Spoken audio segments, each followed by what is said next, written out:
बरेच लोक म्हणतात की आपण डेली ब्रशिंग करतो ना, मग फ्लॉसिंग कशाला करावं लागतं. हा एक सगळ्यात मोठा मिथ आहे. फ्लॉस म्हणजे नेमकं काय? जेव्हा दोन दातांच्या मधातली किटन ब्रशनी स्वच्छ होत नाही तेव्हा आपण फ्लॉसचा उपयोग करतो. फ्लॉसचे वेगवेगळे प्रकार असतात.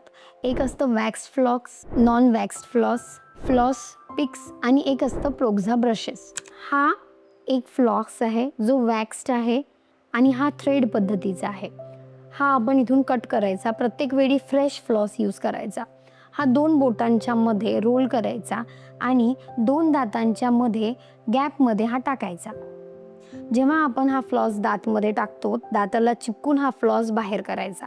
अशाने 2 दातांमधली किटन ही स्वच्छ होते.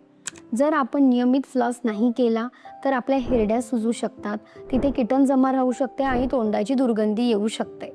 सो नेहमी ब्रशच्या जोडीला फ्लॉस पण करायला पाहिजे. फ्लॉसिंग म्हणजेच काय तर complete care of the teeth along with the brush. अशाच माहितीसाठी आम्हाला फॉलो करा.